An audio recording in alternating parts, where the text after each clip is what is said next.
Sometimes the cameras capture more than glamour and applause. Sometimes they catch pure tension. These are the moments when celebrities forgot the script, dropped the smiles, and let the awkwardness take over. Let's kick things off with the icy exchange between Patrick Stewart and James Corden. What should have been a simple awards presentation quickly turned into a public scolding. Stewart criticized Corden's stage presence, Corden fired back, and suddenly the audience wasn't sure whether to laugh or brace for impact. When the presenters are up here and when the recipients are receiving their awards, don't stand at the back of the stage with your hands in your pockets, looking around as though you wished you were anywhere but here. Oh, you couldn't be more wrong, sir. You couldn't be more wrong. Oh, genuinely. And if it looked like that, I'm so sorry. But when you come up and present an award, just get on with it. There we go. A joke about Corden's appearance only poured gasoline on the fire, and you could practically feel the temperature in the room drop. Where I was sitting, I can see your belly. And that was right over there at the back of the room. These people down here, you know. Sorry, I'm waiting for the punchline. Go on. No, seriously, go on. Okay. No, go on. You can see my belly, and we can all see you dying right now. Let's go for it. Here we go. Then there's Gordon Ramsay and Sofía Vergara. At first, it looked like harmless banter, food jokes, cultural teasing, the usual late-night energy. But as the interruptions piled up and comments became more personal, the vibe shifted. I never screamed like that in real life, you know. I was all acting. Only in the bedroom. And you seem like you're enjoying that. You had a whole wedge in your mouth at any one time? Yes, I have. You haven't heard of a knife and fork? No? You don't eat pizza with a knife and a fork. You just pick it up and stick it in? Of course, you have to take it like... Vergara's reaction said everything. What was meant to be funny slowly turned uncomfortable, and viewers at home definitely noticed. My son is a very good cook. Your son? Yes, my son. Manolo. Manolo. Yeah. Manolo. He's 19. 19 Manolo. years old. Yeah. Manolo. Can you change that name? Can I what? No. Manolo, what does it mean? It means Colombian caramel dessert. Manolo is just a Hispanic name. Not everything needs a meaning. Oh, really? Yes. That's correct. Right. It sounds like a paint. Yeah. Okay, this is my interview. Yeah. Don't you worry about him. Don't you worry about him. Come on. An older clip featuring Bill Cosby and a young Vergara is even harder to watch today. His remarks, once brushed off as jokes, now land with a completely different weight, making the entire moment feel deeply unsettling in hindsight. What you have on tonight is wonderful. This is wonderful. And when you walked out, many people became attentive. Men look at you and they think only of sin. You make me feel young again. You make me feel very excited. When it comes to award show chaos, Ricky Gervais practically turned discomfort into an art form. During one unforgettable monologue, he openly mocked Hollywood's biggest names and warned winners not to turn their speeches into political lectures. If you do win an award tonight, don't use it as a platform to make a political speech, right? You're in no position to lecture the public about anything. You know nothing about the real world. Come up, accept your little award, thank your agent and your God, and okay? So, it's already 3 hours long. Daytime television saw its own explosion when Tom Cruise went head-to-head with Matt Lauer over psychiatry and medication. The conversation quickly became heated. I've never agreed with psychiatry, ever. There is no such thing as a chemical imbalance. So postpartum depression to you is Matt, kind of a little psychological gobbledygook? No, I did not say that. I'm just asking, what would you call it? Matt, that is the post. Now you're talking about two different things. That's not what I'm saying. That's an alteration of what I'm saying. I'm saying that drugs aren't the answer. Especially after Cruise criticized Brooke Shields for using antidepressants. What started as an interview turned into a full-blown debate that people still talk about years later. If antidepressants work for Brooke Shields, why isn't that okay? I disagree with it. And I think that there's a higher and better quality of life. And I think that promoting, for me personally, see, you're saying, what, I can't discuss what I want to discuss? No, you absolutely can. But Matt, you're going in and saying that I can't discuss that. I'm only asking, isn't there a possibility that, do you examine the possibility that these things do work for some people? But aren't there examples where it works? Matt, you don't even, you're glib. You don't even know what Ritalin is. If you start talking about chemical imbalance, you have to evaluate and read the research papers on how they came up with these theories, Matt. Okay? That's what I've done. And you go and you say, where's the medical test? Where's the blood test that says how much Ritalin you're supposed to get? It's very impressive to listen to you, because clearly you've done the homework and you know the subject. And you should. And you should do that also, because just knowing people who are on Ritalin isn't enough. You should be a little bit more responsible in knowing I'm not prescribing Ritalin. Even rock legends aren't safe from on-camera friction. Gene Simmons called out Paul Stanley mid-interview, accusing him of subtle disrespect. The tension between the longtime bandmates was instant and very real. Any idiot can get a woman when they're on tour, but this is a lot more important and a lot more heartfelt than the bragging about the other stuff. Would you cut? Hold on 1 second.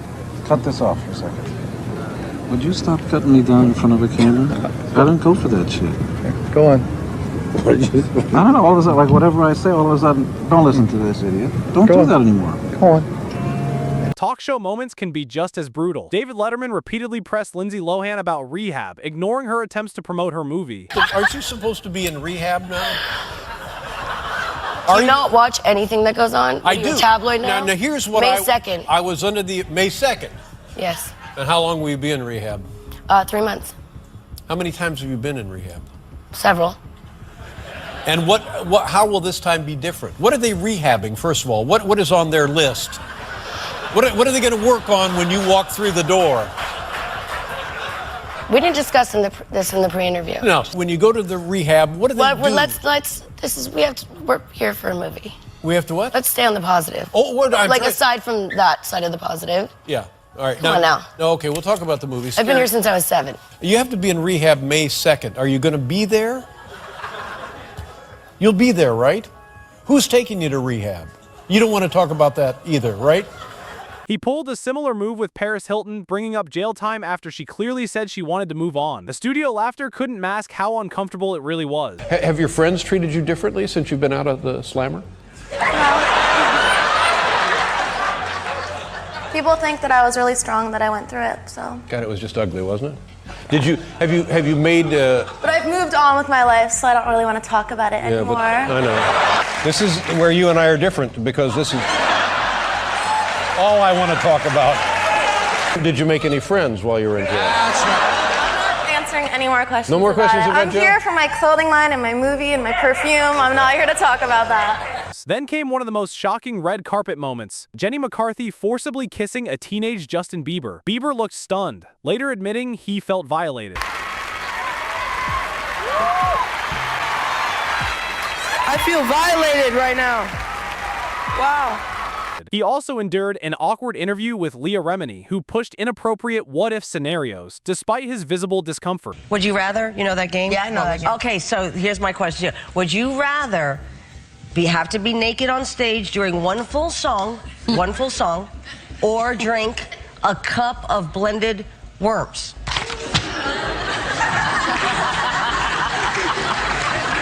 Answer Justin Bieber.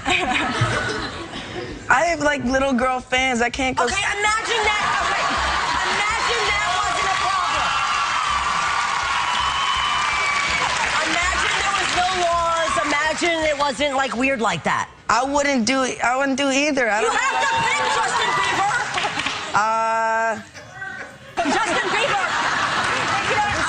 I will squeeze your face. No. Family drama made its way to daytime TV when Dakota Johnson had a tense exchange with her mother over 50 Shades of Grey. Johnson tried convincing her to watch the film, but the repeated refusals clearly hit a nerve, leading to a rare, unscripted snap. Shades of Grey has done so well at the box office. Yeah. Feels like everybody has seen it. Have you? No, not maybe. What do you have say? One day. You don't want to see it? Maybe one day. I don't think I can.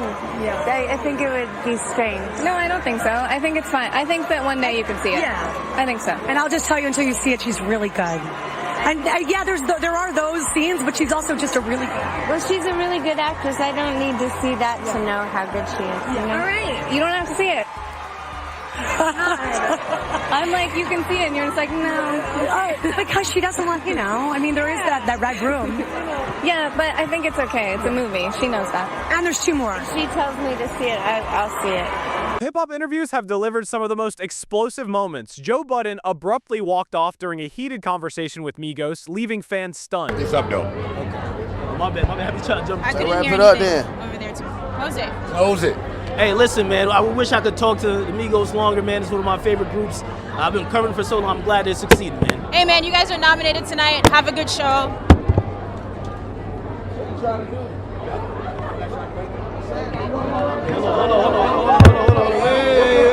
Wait. No. Wait. One of the most explosive moments featured Burt Reynolds during a talk show appearance that went off the rails fast. A joke about his divorce didn't land, and Reynolds immediately fired back. The mood shifted instantly. What started as playful banter turned tense within seconds. No, I was just wondering who told you that, because... My wife tells me that often. She says, good morning. I'm still married, as a matter of fact. Yes, well, you...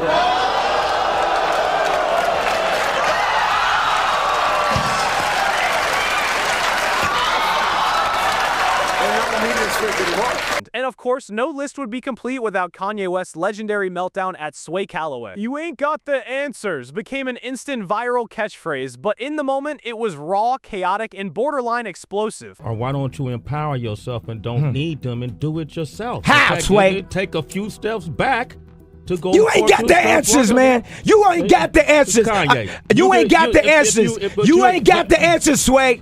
Kanye. I've been doing this more than you. Doing what You more ain't than got. me? Come on, chill out. You bro. ain't got the answers. Kanye, You ain't got the answers. I'm asking you. You a ain't been doing question. the education. Bro. You ain't got the answer. You ain't spent $13 million of your own money You're trying to absolutely empower right. yourself. Yes, but I spent hundreds of thousands and putting out clothing lines at a smaller degree. All I'm asking you, And it ain't no Ralph though. It ain't Ralph level. Let me ask you this. I'm asking What's the you, name of your clothing line? We don't know. Kanye, you know what I'm saying? Because I lost money, but that's not Exactly, and I could lose money on a higher level too. And that's what Don't I'm think asking just you. because Hold up, don't think because I got Kanye, the most or the least money. Let me finish my question, dog. Man, no, man. Let me hear the question. You don't have man. the answers. I'm asking you for the answer. It's a question. You Every- ain't got to turn Are up you- like wait, you ain't got wait, no. are you- Hold up. You wait, disrespect. ain't Hold no- up. ain't no Hey, hold man, up. Listen, bro. Ain't no hold up. It ain't got to be no hold up. I'm asking you a Ain't no question. hold up. I'm asking you a Ain't no hold question. up. What do you mean it ain't no hold up, man? We here talking as civilized people. On me, man to man, dog. Fuck these mics. We could turn all this shit off. You ain't got to do this. It's cool. I love you, bro. But you ain't got to turn up. Don't try to embarrass us. On the red carpet, Hugh Grant delivered short, almost dismissive responses to Ashley Graham at the Oscars, creating a painfully awkward exchange that spread across social media within minutes. What are you most excited to see tonight? To see? Yeah, well, I know that you probably watched a few of the movies. Are you excited to see anybody win? Do you have your hopes up for anyone? No one in particular. So tell me, what does it feel like to be in Glass Onion? It was such an amazing film. I really loved it. I love a thriller. How fun is it to shoot something like that? Well, I'm barely in it. I'm in it for about 3 seconds. Yeah, but still, you showed up and you had fun, right? Almost. Okay, all right. Okay. Even something as small as grammar can spark tension. Jennifer Garner corrected Conan O'Brien mid-interview, and while it seemed playful at first, the quick back and forth had just enough bite to make viewers raise their eyebrows. But there's a time when you snuck into the room to see what the... I sneaked into the room. Snuck isn't a word, Conan, and you went to Harvard and you should know that.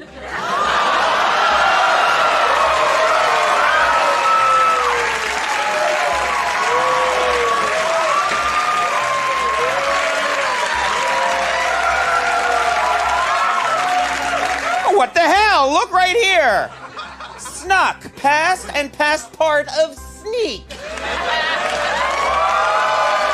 Reality TV brought its own fireworks when Gary Busey and Leslie Jordan clashed in a heated argument that spiraled far beyond friendly disagreement. I want your critique. It was so ask. much fun. Ask, I'll just give it to you. And I'll tell you to shut the up. You can give me a critique as you've done before. No, I have not given you a critique, Gary. No. You have managed to alienate every single person in this room, in this house. You act like you're this big spiritual guru, and you have not exhibited 1 ounce of kindness to a single person. And wipe that smirk off your face. You're very funny. No, you're out. Come on. Out. And finally, there's the cringeworthy attempt at on-camera flirting when Shameik Moore repeatedly tried to charm Hailee Steinfeld, only for every attempt to fall completely flat. The secondhand embarrassment was real. Awkward atmosphere. It's easier to be Miles flirting with Gwen when I'm looking at Hailee. When you're looking at her, right.